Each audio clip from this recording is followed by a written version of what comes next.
Hi, everyone, and welcome back to Reflect Forward. I'm your host, Kerry Siggins, and I'm so glad you are here today. In the pursuit of professional and personal goals, many of us fall into the trap of constantly measuring ourselves against this idealized version of who we want to be and the things that we want to achieve in life. And when we do this, it can lead to feelings of inadequacy, frustration, burnout. I know this feeling well because I used to always measure myself against those goals I had, against the version of myself that I wanted to be.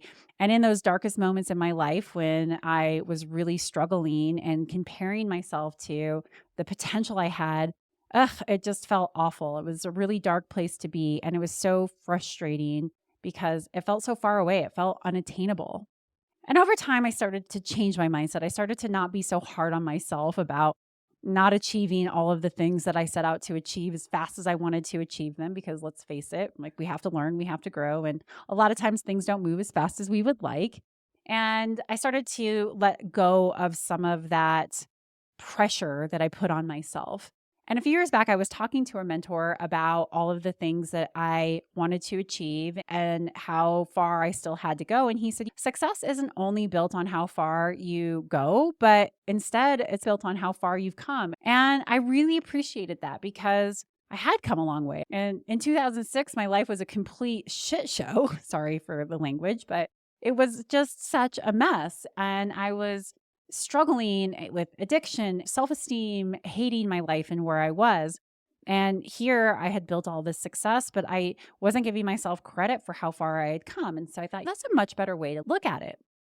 But I never really put a lot of time into thinking about what a valuable mindset this is, really thinking about how far you've come versus how far you have to go. And it kind of goes against all of the things that I was taught about set these goals, set BHAGs, break them down and really work towards them and always be thinking about where you're going instead of appreciating how far you've come. Until I stumbled across a book by Dr. Benjamin Hardy and the strategic coach Dan Sullivan, who is world renowned for his coaching process, called The Gap in the Gain, The High Achiever's Guide to Happiness, Confidence, and Success. When I saw this book, I thought, oh, I have to read it because I am a high achiever and happiness, confidence, and success are all really important to me. I better dig this in. And I was so excited to explore this concept further because in the book, they really crystallized the advice that I was given all those years ago by my mentor. And by embracing it further, I've made a powerful shift that has allowed me to feel more joy in my achievements, to feel more contentment, which are things that I quite honestly struggle with because being a high achiever, you're always looking at how far yet you have to go.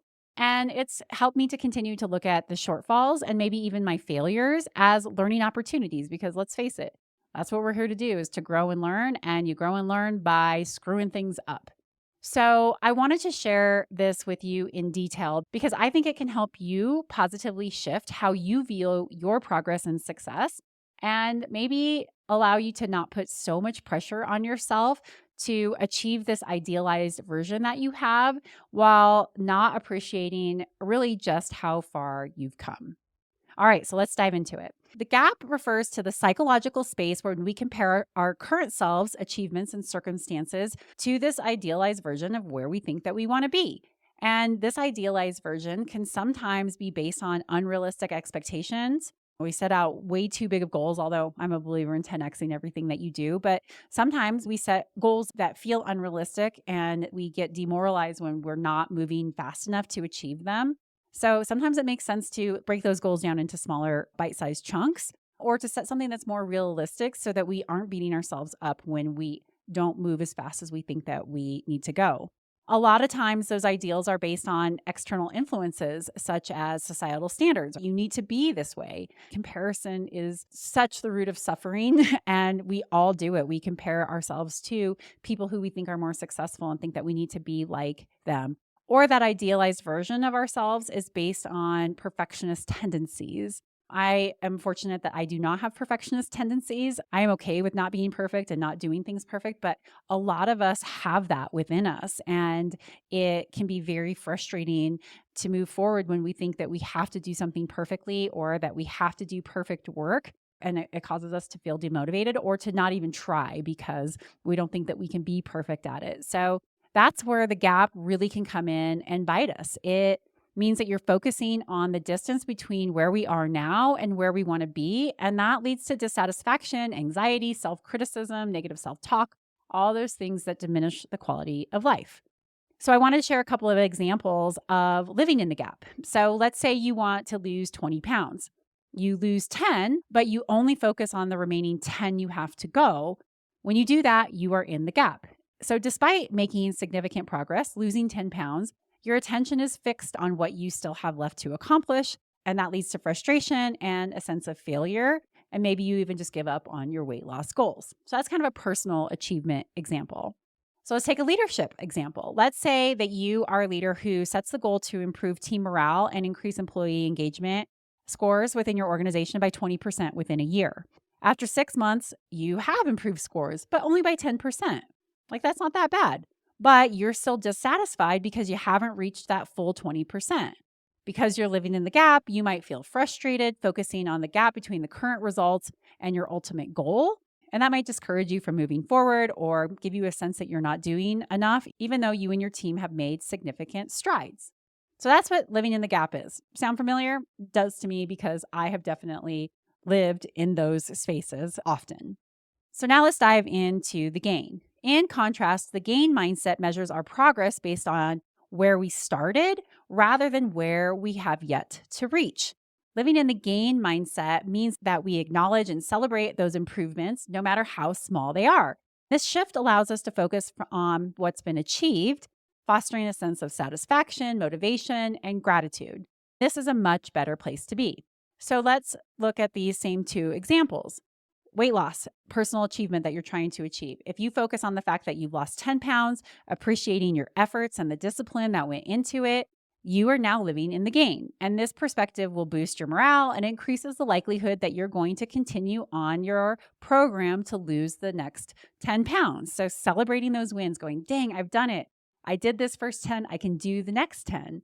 That's living in the gain.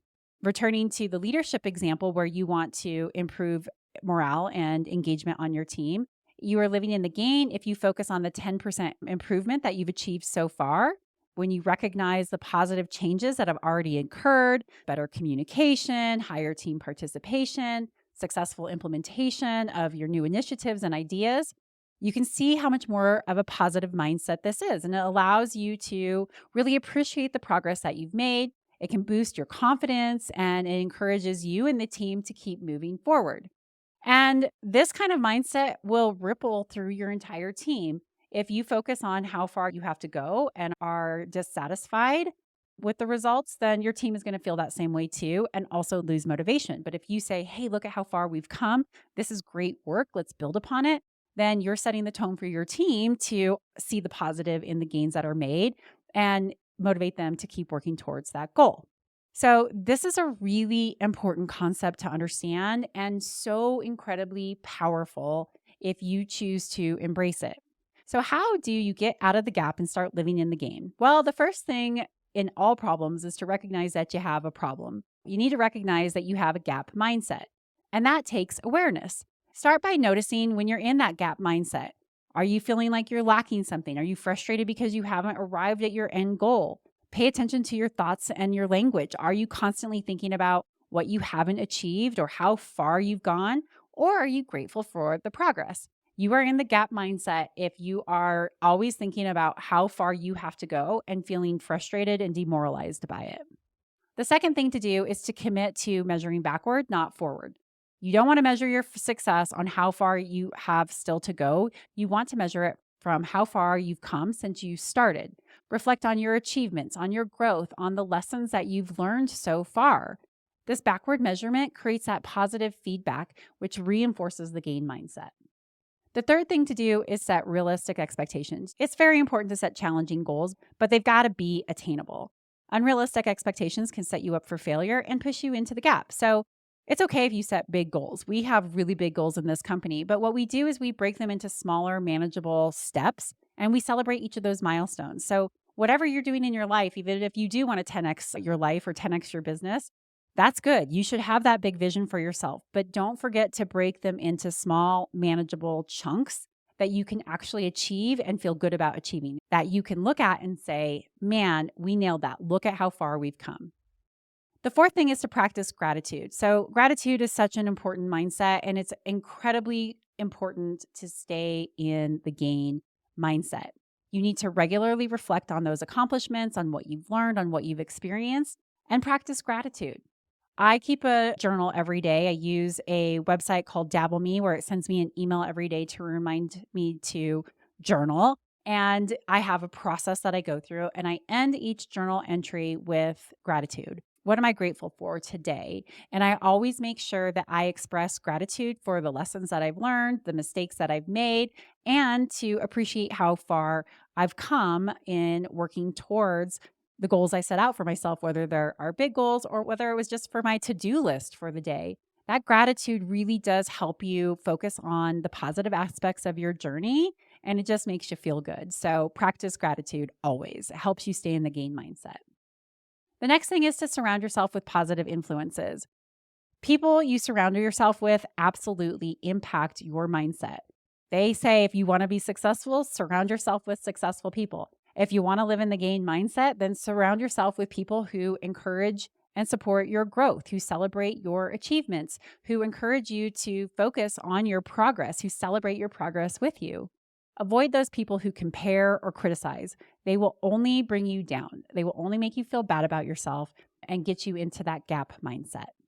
The next thing is to reframe challenges as opportunities. When you encounter setbacks or obstacles, try to view them as opportunities for growth rather than failures. Because let's face it, nothing's going to go perfect. We don't know the outcome of any of our decisions and our actions. And sometimes we're going to make mistakes.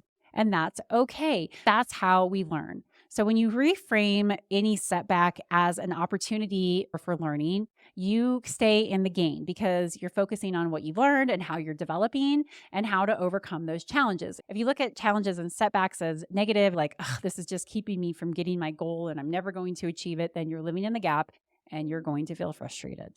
You also want to celebrate those small wins. Don't wait for the big achievement to celebrate. Acknowledge and reward yourself for those small achievements, those small victories along the way. This practice not only helps you stay motivated, but it really reinforces that gain mindset because it highlights your continued progress. And then finally, stay present.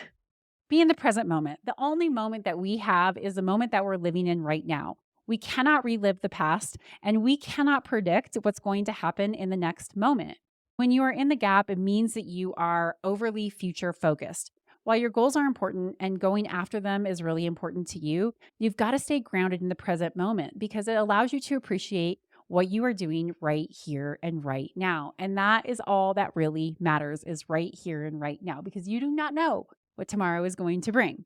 And so I really encourage you to consider mindfulness practices such as meditation, deep breathing. Literally, it's amazing what 3 deep breaths can do to help you stay present, to help you stay connected in your current achievements and make you feel better. So, huge believer in meditation. Everybody in the world should be doing it. We'd be a much happier, better place if we all meditated. So, staying present really will help. All right, that is my podcast for today. Hopefully, this can be a transformative concept that can help you shift from that mindset of scarcity and dissatisfaction to one of abundance and fulfillment. Because let's face it, that is such a much better place to live.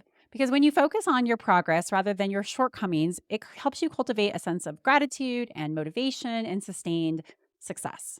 So just as a recap, I want to remind you, what are those things that you can do to get out of the gap and into the gain? First, it's recognize that you have a gap mindset, measure backward, not forward, set realistic expectations, practice gratitude, surround yourself with positive influences, reframe challenges as opportunities, celebrate small wins, and stay present. Remember that life is a journey and every step forward is a step worth celebrating. By living in the gain, you empower yourself to enjoy the progress of growth because that's what we're here to do. Figure out a way to love that progress, and that will help you achieve your goals with greater ease and joy and satisfaction. All right, with that, I will leave you for your day. Thank you so much for joining in. If you like this podcast, please subscribe to it on YouTube, on your favorite podcast platform, and share it. It always helps with the algorithms, and it gets these great tips out for other people to hopefully be able to embody and implement, making their lives better. We'll see you next week.